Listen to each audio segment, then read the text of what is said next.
Puji nama Tuhan, Bapak Ibu Saudara, jemaat yang diberkati oleh Tuhan. Pada pagi hari ini kita dapat bertemu walaupun dalam media yang berbeda, Bapak Ibu Saudara dari rumah masing-masing. Dan kami ada dalam gereja, tapi Roh Kudus akan menyatukan kita dalam satu kasih, dalam persekutuan, dalam pengurapan yang Allah sediakan bagi kita. Dia imam besar yang agung yang akan melayani saudara dan saya.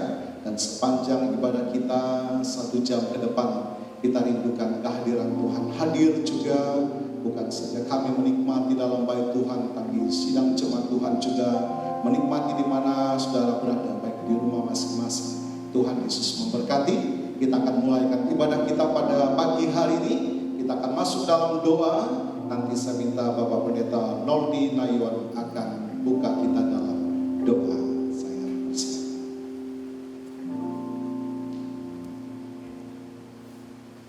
Terima kasih Bapa di sorga, kembali lagi kami ada dalam rumah. Bahkan kami juga yang ada di rumah kami masing-masing. Kami akan beribadah kepada-Mu. Biarlah Engkau hadir di tengah-tengah ibadah kami. Biarlah Engkau melawat kami, ya Tuhan. Pimpin ibadah ini dari awal sampai pada akhirnya dalam tangan kuasa.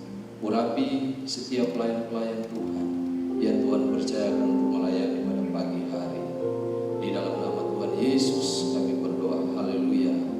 Amin. Puji Tuhan. Silakan dulu, kita akan sama-sama menaikkan pujian. Walaupun keberadaan kita dalam tempat yang berbeda, kasih Tuhan mempersatukan kita. Besarkan nama Tuhan, Allah yang kita sembah, Allah yang hidup, Allah yang kuasa.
Dia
yang kita sembah, Allah yang hidup, Allah yang bertindak, dan Allah yang berkuasa. Sebab itu Mazmur Daud mengatakan, hanya dengan Allah jiwaku rasa tenang. Gelombang selalu menyerang setiap kehidupan anak-anak Tuhan, tetapi ada pengharapan di dalam Dia. Kita mengatakan, hanya dengan Allahku hati dan jiwaku rasa tenang. Haleluya.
selalu bersekutu denganmu,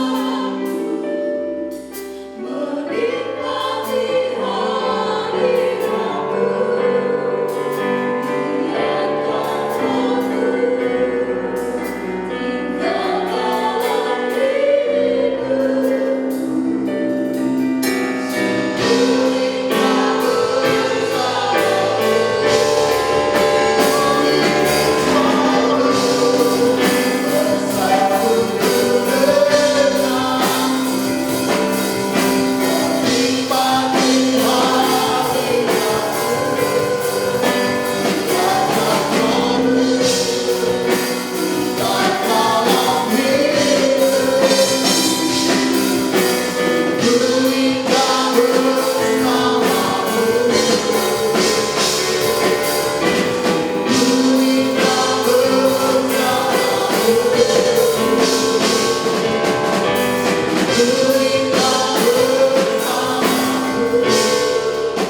selamanya. Hati kami siap menerima firman Tuhan. Firman adalah Allah sendiri yang akan hadir dalam setiap kehidupan kami.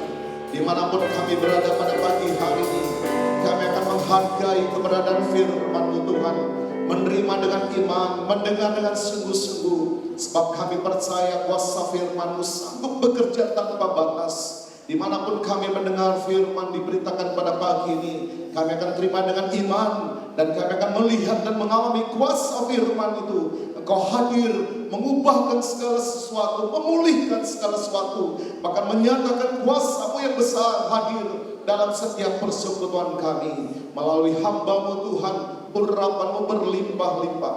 Bahkan kami semua yang akan mendengarkan firman-Mu diberkati dalam kuasa firman-Mu. Terima kasih Bapa. Dengan penuh ucapan syukur kami akan sambut firman Tuhan dalam nama Tuhan Yesus. Haleluya. Amin. Puji Tuhan. Bapak Ibu Saudara, kita akan bersuka cita dan kita akan mensyukuri anugerah Tuhan pada pagi hari ini. Kita akan mendengarkan firman Tuhan melalui Bapak Gembala. Tuhan Yesus memberkati.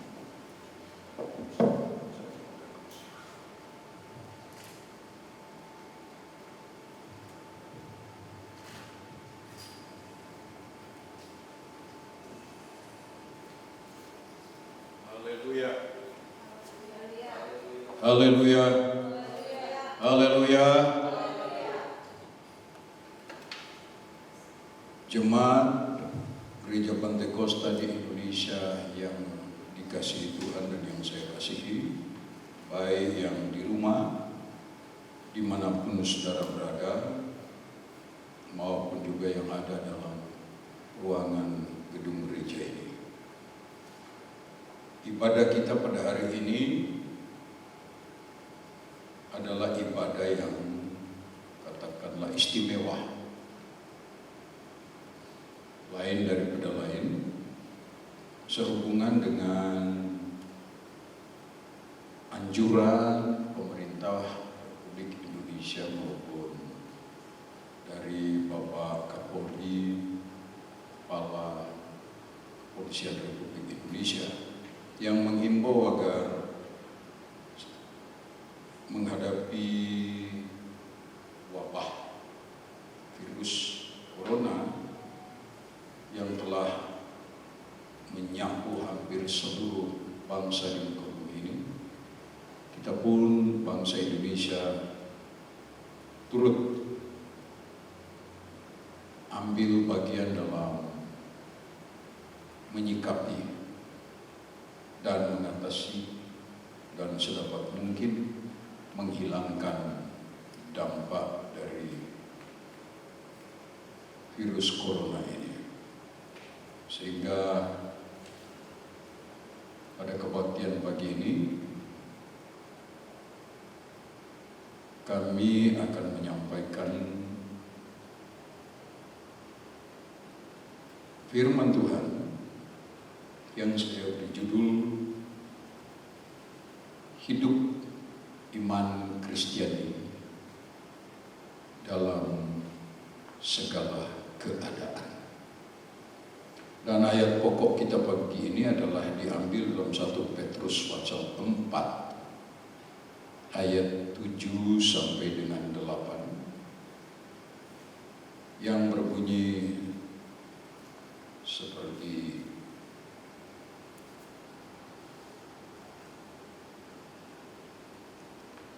berikut.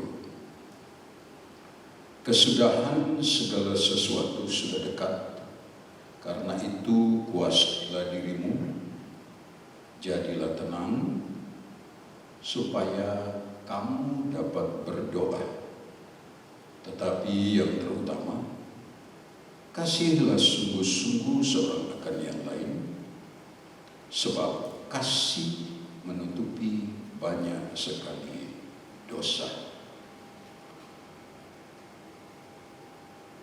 Yang pertama, sebagai umat Kristiani, kita harus mengetahui apa kata firman Tuhan yang tidak dapat tidak mesti terjadi di atas muka bumi, khususnya di zaman akhir yang oleh gereja disebut zaman eskatologi. Artinya zaman menjelang kedatangan Tuhan Yesus kali yang kedua. Apa saja yang kita harus ketahui tentang kejadian di akhir zaman ini? Kalau kita baca tadi, Rasul Petrus dengan ilham Roh Kudus, dia menyatakan bahwa kesudahan segala sesuatu sudah dekat. Roh Kudus memberikan iluminasi kepada Petrus dengan sebuah nubuatan. Dan kalau nubuatan dari Tuhan bukan prediksi oleh karena ilmu pengetahuan sains manusia, tetapi itu adalah kejadian yang tidak dapat tidak mesti terjadi, yaitu bahwa satu saat kesudahan segala sesuatu akan terjadi. Namun sebelum kesudahan segala sesuatu itu datang, ada hal-hal yang terjadi, yaitu bahwa Yesus akan datang kali yang kedua sebagai Raja di atas segala raja dan hakim bagi seluruh umat manusia, baik yang hidup maupun yang sudah mati. Tetapi juga yang harus kita ketahui, sebelum Yesus datang kali yang kedua, apa kata firman Tuhan yang akan terjadi di muka bumi ini? Dan inilah perlunya sebagai umat Kristiani, kita harus rajin membaca firman Allah, sehingga kita tidak menjadi orang yang ketakutan, kelabakan, kacau, dan tidak tahu harus berbuat apa. Sebetulnya wabah corona ini masih belum seberapa dibanding dengan hal-hal yang akan terjadi menjelang kedatangan Tuhan yang sudah dekat sekali. Tetapi mari kita lihat sikap kita. Pertama, kita harus tahu bahwa akan ada kesudahan. Namun sebelum kesudahan segala sesuatu, akan datang Yesus sebagai Raja di atas segala raja, hakim yang adil yang akan mengadili seluruh umat manusia yang hidup maupun yang mati. Tetapi juga sebelum Yesus datang kali yang kedua, di muka itu akan ada kesusahan yang amat besar, di mana dunia akan dikuasai oleh antikris selama 3,5 tahun. Tetapi kalau kita baca kitab Wahyu maupun nubuatan yang dikatakan oleh Yesus sendiri, kalau Yesus yang berbicara, dia adalah Tuhan yang mengetahui dan yang mengatur segala zaman dan peredaran zaman, yang mengetahui dan yang menskenario semua apa yang akan terjadi di alam semesta sampai kedatangannya kali yang kedua. Bahkan sampai kekekalan, dia yang menskenario. Yang pertama dalam Matius pasal 24, Matius 24 ayat 3 sampai 8. Di sana waktu murid-murid bertanya, Tuhan, Coba ceritakan kepada kami apa saja yang akan terjadi saat engkau datang kali yang kedua.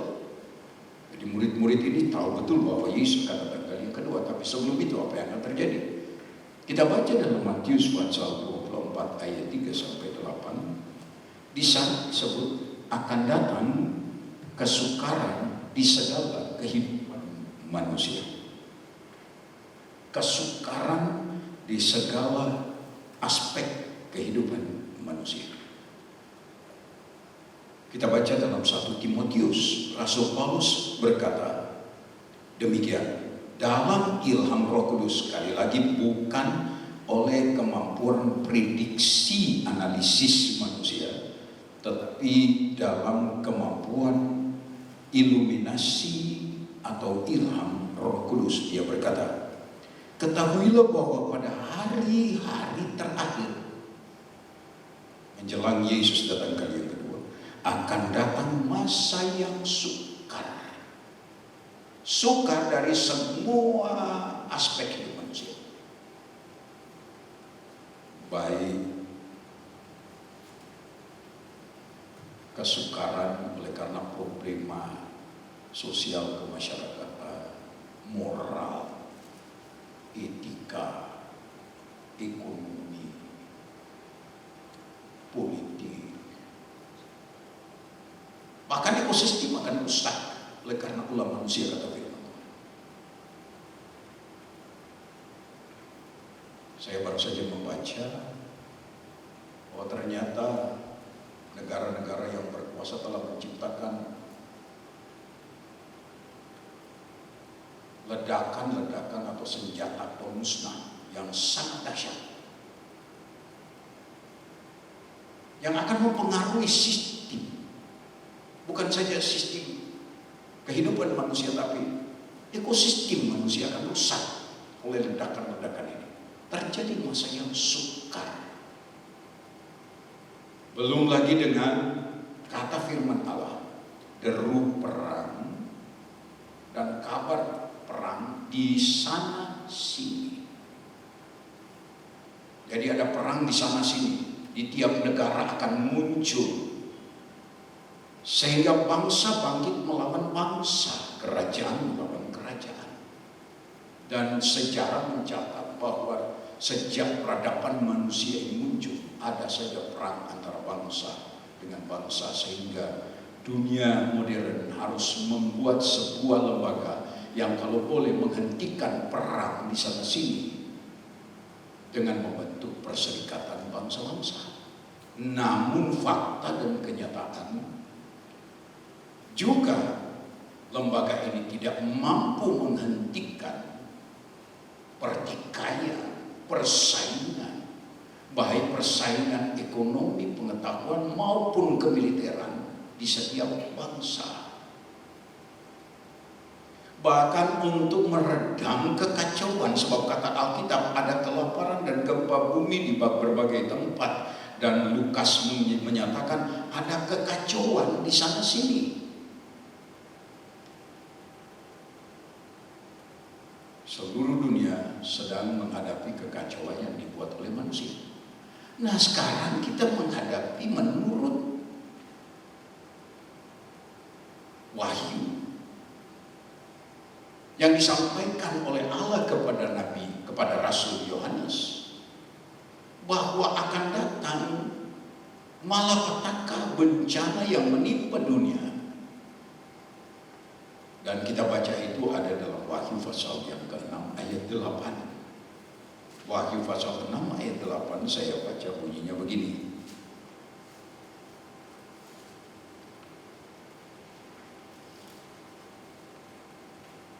Dan aku melihat sesungguhnya ada seekor kuda hijau kuning, dan orang yang menungganginya bernama Maut, dan kerajaan maut mengikutinya. Bayangkan seekor kuda berwarna kuning hijau. Kuda selalu bicara tentang kekuatan, tenaga, kekuatan sebuah bangsa, kekuatan yang dibangun oleh manusia. Kuda yang berwarna kuning hijau, dan dikatakan bahwa dia disebut bernama maut dan kerajaan maut mengikutinya. Bayangkan kematian yang mengerikan. Kalau sudah bicara maut, itu lebih dahsyat daripada kematian biasa. Maut selalu berbicara tentang kematian yang bersifat massal dan tidak diduga-duga dan berakhir dalam kebinasaan kekal. Alam maut mengikuti dia. Apa saja yang terjadi? Yaitu kepada mereka diberikan kuasa untuk seperempat dari bumi untuk membunuh dengan pedang. Terjadi peperangan. Dengan kelaparan, ada kelaparan, kerusakan ekonomi. Tidak mungkin ada peperangan kalau tidak ada kenaikan harga pokok bagi umat manusia. Setiap peperangan pasti mengakibatkan kerusakan ekonomi, kerusakan moral, dan kerusakan kemampuan belanja manusia. Dan biasanya kalau sudah terjadi kelaparan akan terjadi sampai wabah penyakit. Dan kalau kita perhatikan di sini, ini baru akibat-akibat dari perbuatan manusia. Pertanyaannya sekarang, kita mungkin bertanya, kita ini bukan orang ahli. Wabah corona ini dari mana? Kalau saya baca Alkitab mulai dari Perjanjian Lama, Alkitab mencatat bahwa sebelum umat Israel, anak keturunan, anak cucu dari Nabi Abraham keluar dari Mesir, maka Tuhan harus mengirimkan 10 bala hukuman ke Mesir. Mesir kebayangan dari dunia. Keturunan Abraham juga adalah berbicara tentang gereja Tuhan yang ditebus oleh darah Yesus. Kalau Mesir bayangan dari dunia, gereja sebelum juga akan disingkirkan, akan terjadi keadaan di mana Tuhan izinkan hal-hal yang mengejutkan dan terakhir kalau kita baca dalam kelepasan untuk mengeluarkan orang Israel dari perbudakan Mesir. Maut terjadi di seluruh kerajaan Mesir dan jajahannya.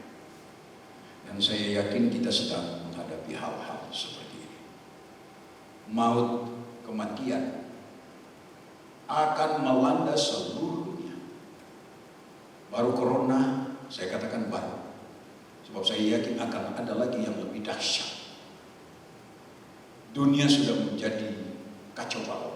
Kacau di bidang ekonomi, kacau di bidang politik, kacau dalam pemerintahan, kacau dalam kehidupan mental manusia. Ketakutan, kecemasan, kegelisahan. Dan ternyata bahwa kita lihat akibat dari corona ini tidak ada satupun yang luput.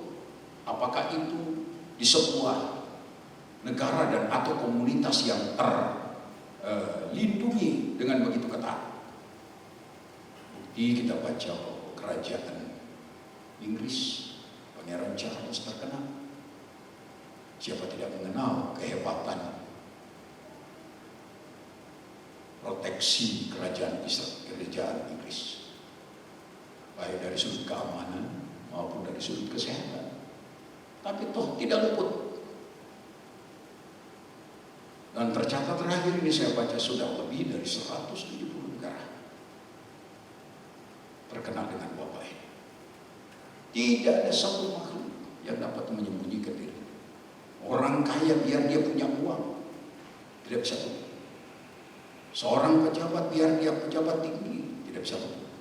Termasuk rakyat jelata sekalipun tidak dapat luput.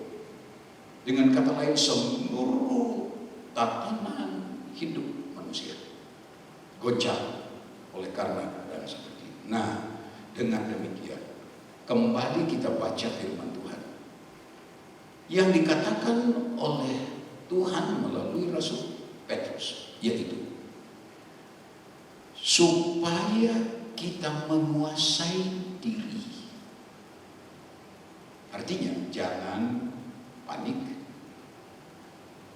jangan menguasai diri di sini artinya mengendalikan diri. Jangan panik, jangan juga tekebul, jangan sombong. Kuasai diri. Sadari bahwa diri kita ini manusia terbatas. Yang kedua, dikatakan di sini, jadilah tenang. Kuasai diri, jadi tenang di sini. Seperti saya katakan tadi, jangan panik. Tindakan yang paling tepat dalam 2 hari 3 hari ini harus diakui, di antara kita ada yang sakit, ada yang masuk rumah sakit. Tindakan yang utama yang harus kita buat adalah apa? Berdoa kepada Tuhan. Nanti kita lihat itu di dalam Alkitab. Tetap tenang, cari Tuhan. Tindakan paling utama adalah berdoa lebih dulu.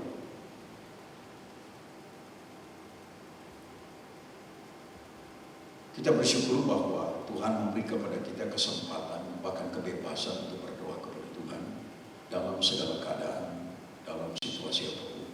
Dan Tuhan siap mendengar, bahkan menjawab doa kita. Yang kedua, dikatakan supaya kamu dapat berdoa. Yang ketiga dia, tadi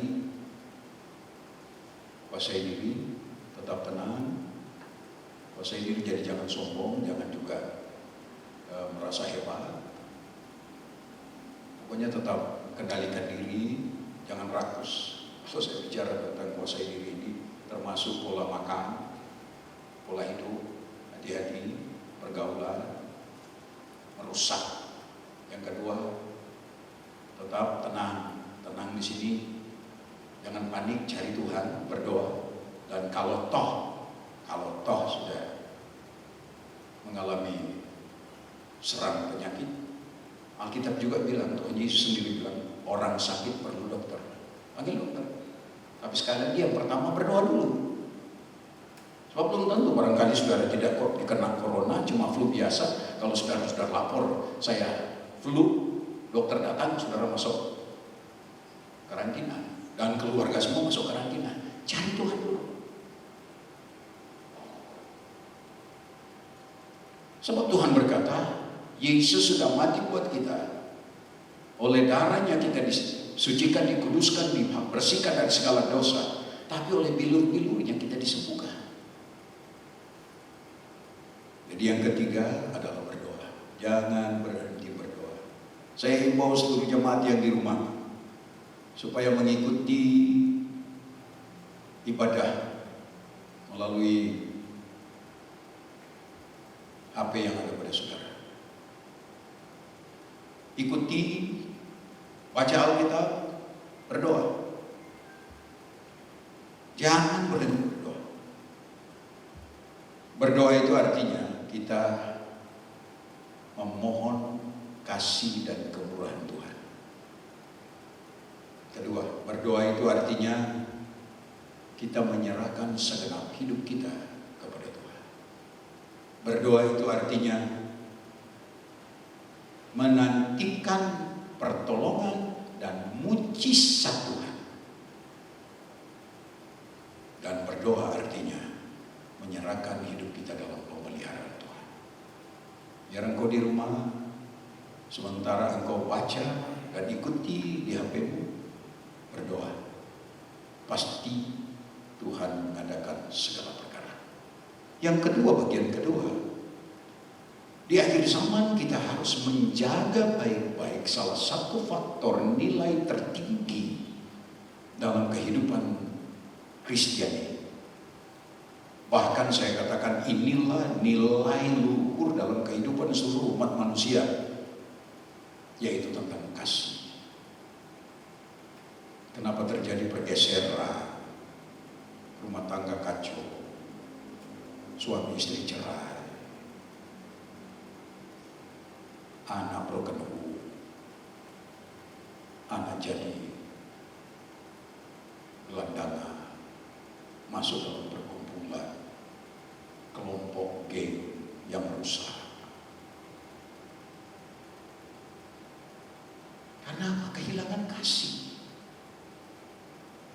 Kalau orang sudah kehilangan kasih, maka yang muncul adalah kebencian, iri hati,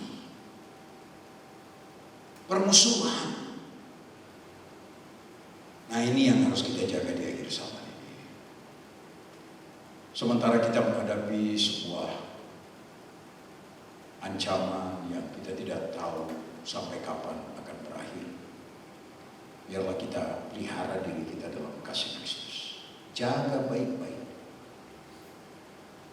Tuhan Yesus berkata dalam Yohanes pasal 15, tinggallah di dalam aku dan firmanku di dalam kamu. Lalu ayat 9 dia berkata, tinggallah dalam kasihku. Kasih ini bukan kasih filio. Kasihnya adalah kasih agape.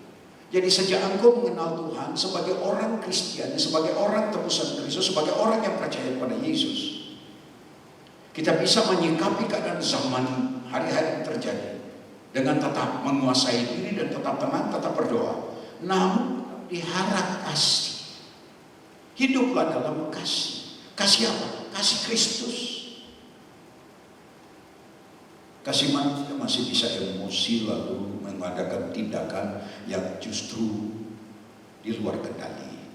Tapi kalau kasih Kristus, dia bisa merendahkan diri, dihina, diolok, diancam, sekalipun dia tetap berkata, "Puji Tuhan, saya tetap mengasihi Tuhan, saya tetap mengasihi engkau, sebab Yesus mengajarkan, kasihilah musuh."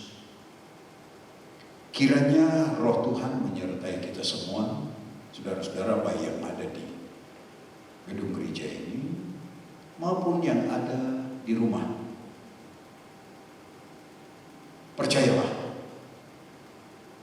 bahwa wabah ini akan berhenti, namun kemungkinan, saya tidak menakut-nakuti, saya harap jangan menakut-nakuti, kemungkinan akan datang lagi yang lebih berat.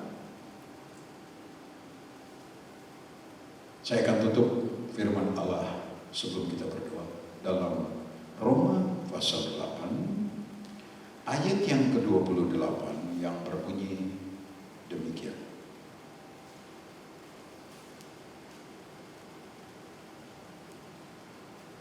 Mari kita baca bersama-sama, baik saudara yang di gereja maupun saudara yang di rumah. Kita baca Roma 8 ayat 28 bersama-sama. Dalam hitungan ketiga, mohon ikut bersama. Saudara yang di rumah, buka Roma 8 ayat 28. Dalam hitungan ketiga, kita baca dengan penuh keyakinan. 3. Kita tahu sekarang bahwa Allah turut bekerja dalam segala sesuatu untuk mendatangkan kebaikan bagi mereka yang mengasihi Dia, yaitu bagi mereka yang terpanggil sesuai dengan rencana Allah. Katakan amin. Apa yang Tuhan izinkan terjadi di alam semesta, sekali lagi, apa yang Tuhan izinkan terjadi di alam semesta bukan untuk kerusakan, tapi untuk menyadarkan manusia bahwa pertama, manusia itu hidupnya sangat terbatas dan dia harus tergantung kepada Maha Pencipta. Saya ingatkan, apapun yang diciptakan tetap tergantung kepada yang menciptakannya. Umpamanya pesawat terbang, kendaraan, dan lain sebagainya yang dihasilkan melalui ciptaan karya seorang ahli. Dia tetap tergantung kepada yang menciptakannya, yang membentuk. Demikian dengan manusia. Kita harus tetap tergantung kepada Allah. Allahnya siapa? Allahnya Abraham, Ishak dan Yakub. Allah yang kita kenal di dalam Yesus Kristus, Tuhan dan Juru Selamat. Jangan pernah putus hubungan dengan Tuhan.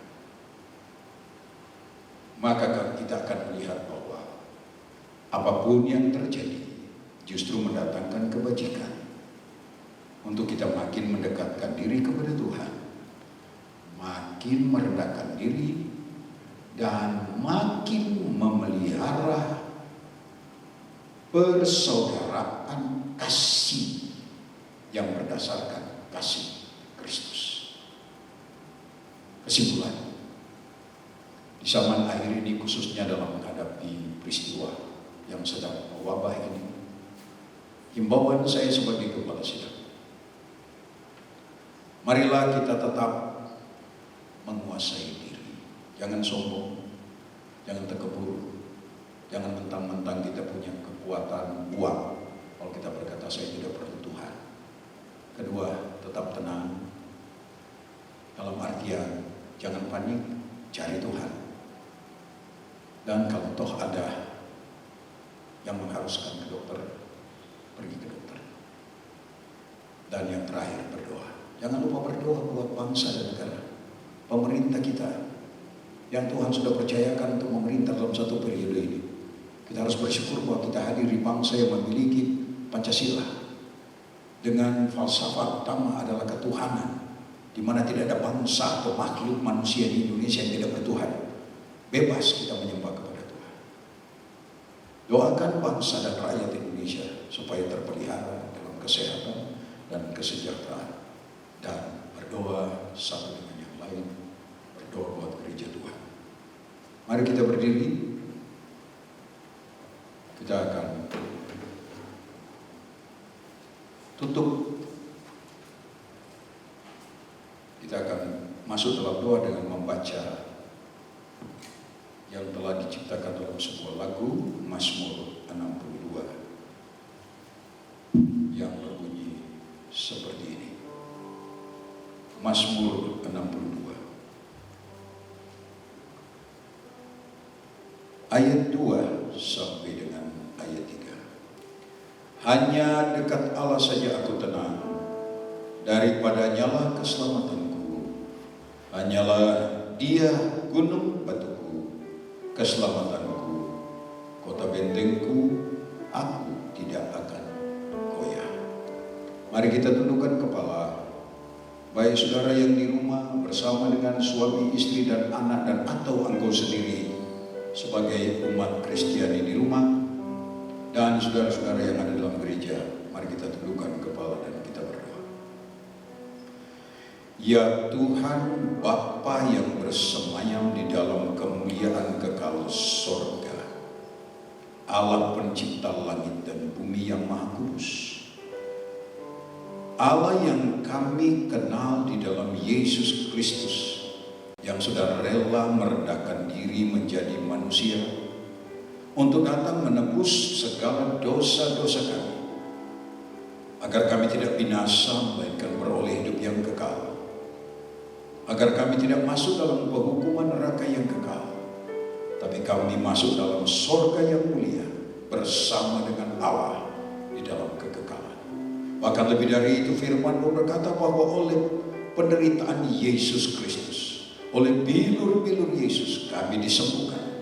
Dan oleh sebab itu Tuhan, hamba-Mu berdoa, kalau ada di antara jemaat dan atau pendengar yang mungkin mendengarkan pemberitaan ini, demi kasih karunia-Mu ya Yesus, jamah orang tersebut, sembuhkan dia.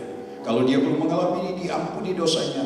Biarlah hari ini dia berkata, Tuhan terima kasih Engkau sudah menebus dosaku, dan aku hidup dalam penebusan oleh karya Yesus di atas kayu salib.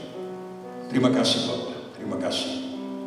Mujizat tetap terjadi, sebab Yesus Engkau tidak berubah. Dari dulu, hari ini, besok, Engkau tidak berubah di dalam setiap keadaan. Baik dalam kesukaran kami sekalipun, Engkau tetap sama. Penolong kami yang baik, gembala kami yang baik, Raja yang kekal, Allah yang maha kuasa, yang mengasihi kami. Di dalam nama Tuhan Yesus Kristus, mujizat kami alami, berkat Tuhan melimpah di atas kami. Haleluya, haleluya, haleluya. Kita katakan bersama, amin. Selanjutnya, Bapak Ibu Saudara, sebelum kita berpisah, kami tetap menghimbau untuk kita memperhatikan anjuran pemerintah pemerintah dalam upaya turut bersama-sama menangkal penyebaran virus COVID-19. Dan Bapak Ibu Saudara, lengkapnya nantikan pengiriman surat gembala yang akan tertayang dalam setiap WA Bapak Ibu Saudara. Demikianlah informasi yang dapat kami sampaikan. Sampai jumpa pada ibadah berikutnya. Tuhan Yesus